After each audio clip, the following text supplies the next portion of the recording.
Okay?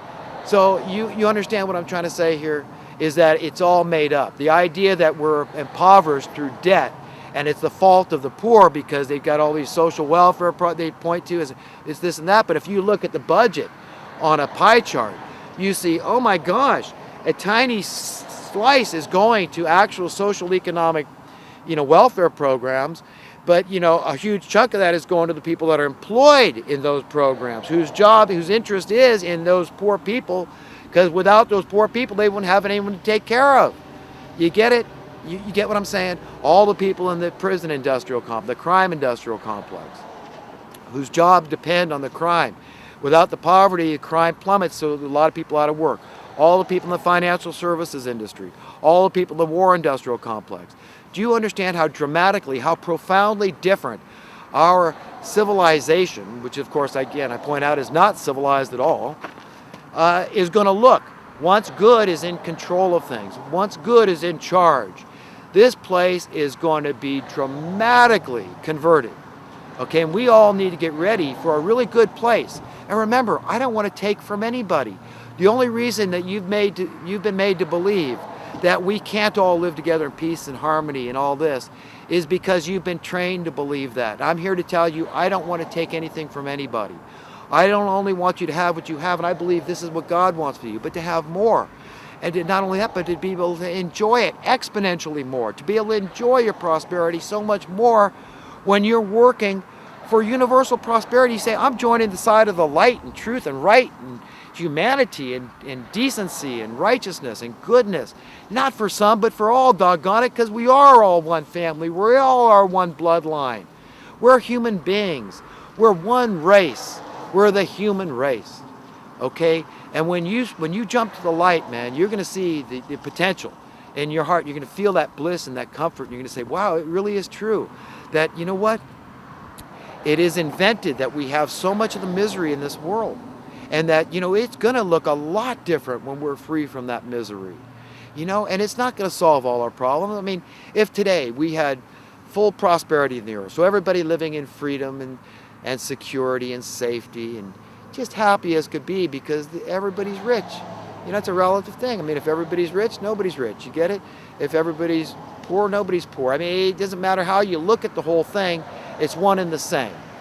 So we've still got some problems. We've got the problem of sin, that we have this nature that we have to contend with. And this is something that's genetic. It's in our DNA. We're born with it. It's the fall of man, the original sin, where our genetic code was altered in a very bad way to where it made our bodies become so inferior that instead of having these bodies that can't die anymore, they became bodies of death. They became mortals.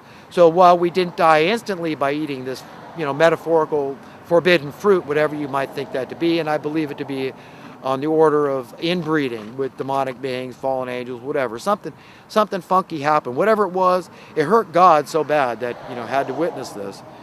That he, at one point, he said to himself, he wished he never created us. That he repented of having created us. He was disgusted with our behavior. And so, but death slowly came, just like he warned Adam and Eve, look, if you do this thing, then you're going to have death. That's what's going to come through the sin of being disobedient to me and not adhering to, this one thing I'm asking you not to do. Because other than that, you're free to, roam wild and naked and do your thing and feel no shame and no guilt about it. But, now we've got this thing. And it came with disease and eventual death. So it all, we've still got big problems, even if tomorrow we solved, the social economic problem of the earth and we had a true civilization. So we've got diseases to contend with and death. And I would even point out things like gravity. Gravity, as we all know, is a deadly force. Because people would argue, what do you mean? How could you live forever? A stupid car accident you could get in and any number of accidents, natural disasters, and you fall off a cliff. Whatever the case may be, a tree falls on you. It could kill your mortal life. But then you say, well, wait a minute. If God does this thing, this renewal of all things, how different will the physics be? How different will our atomic structure be? Not only our atomic structure, how about the atomic structure of everything? And would that be a bad thing? Are we afraid of, just how nice it is to have the physical carnal body, this meat bag body, and how we might lose something. But I say, well, why would God take anything? He wants us to have better bodies, imperishable bodies. He's not going to take your sense of smell, your sense of taste. He's not going to take your sense of sight and hearing and touch. All those things we get, and probably it's going to be so much more. I mean, one's imagination is free to wander, and and see, wow, how great is that going to be when you fall off a cliff and you float gently down to the bottom, or a tree falls on you and you push it off. So that's the reality I believe is coming someday at this renewal of all things. In the meantime, just being part of fighting the good fight, I believe, is what it's all about. And you get out there and do what you do. Just like, I got out of my comfort zone, and I'm out here doing something. And, hey, you know what? It's kind of a discipline for me. And I don't have a lot of discipline in my life. I'm kind of undisciplined. I don't have a lot of self-control, I'll be honest with you. I've got issues just like everybody does with, things that I don't want to discuss, that are better kept to myself and discussed with God. But, I look in the mirror and I see my body and I think, I'm buck 45, I'm about 5'10", and, I look a little scrawny. People always told me, oh, you'll gain weight in time. The most I ever weighed was in high school, 165, I think, at one point, when I was really eating good and my mom was feeding me. But now I think, so many guys out there, they talk about being, husky. And, I think, wow, how much I've longed to be husky, built like Alex Jones or something. And I hear them complaining about it. I don't understand it, and how, this guy's better looking than this guy. And I think, man, I look in the mirror and I look awful to me. Sometimes I just don't feel beautiful inside. And that's what they say, beauty is only skin deep. So you can rest assured that guys like George Clooney and Brad Pitt, all these guys, Charlie Sheen, all of them have their bad hair days when they look in the mirror and they don't feel any prettier than any other man on the face of the earth. And I'm sure the same thing goes for women. So it's all relative. I mean, to me, if somebody looks healthy, they look good to me. So I see a woman, I don't care how old she is, she can be attractive to me if she looks healthy. And a lot of it, that's the physical part of the attraction, but most of it's in the heart. Having a clean heart, having a pure heart is the most beautiful thing. And I don't always feel like I have that heart. I just don't feel it toward myself if I'm not feeling, particularly loving and liking myself all that much. I don't feel that good. And I'm sure a lot of you out there, you feel the same way, is that you say, well, yeah, you know what? I don't feel good. I feel small. I feel funky. I feel my human nature, which is kind of feeble. It really is. Having to contend with this body of death, this mortal body, and the older you get, your brain starts shriveling. You got all these things to contend with just in your human condition.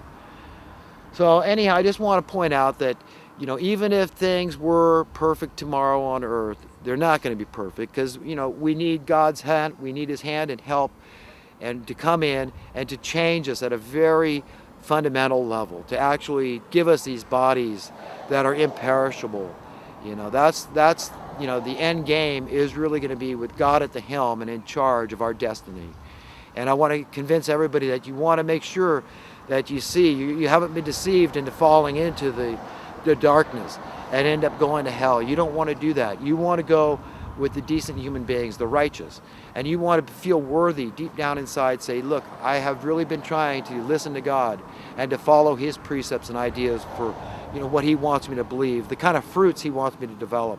Because our beliefs are like our fruits, in the sense that people will go off and die, for example, in wars, and they will kill in wars for their convictions, for their beliefs. So that's why I like to liken beliefs with fruits, because that's what it all comes down to. Are our fruits good or are they bad? It's that simple.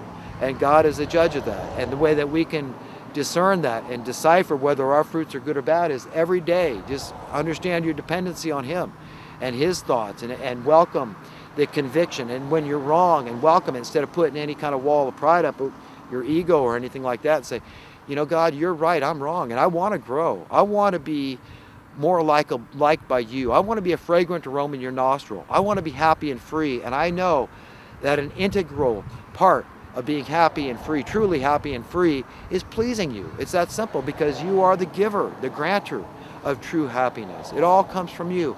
All good things come from above. And happiness is one of those things. And happiness is comprised of many different facets, many different components. And we want to please you. So we want to follow your 2 commandments, to love you above all else. So on this Valentine's Day, remember to love God above all else, and yes, love one another like yourselves. It's that simple. If we could just do those things, treat others the way we want to be treated, adhere to the golden rule, then we will please God, and we will be destined to find true happiness. So anyhow, I got to end this video. My tape's running out, and I've been long-winded again this week. But I'd like to leave everybody with one idea that, we can unify.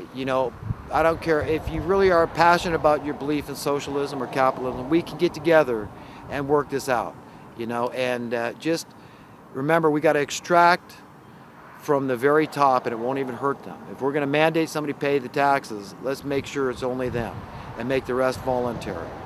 And then everybody can be happy. All the Tea Party people can be happy. All the socialist-minded people can be happy. And we can all get along in peace and harmony. And, don't let these people divide us unduly. Okay? And we all have that power to make that choice. Have a good one.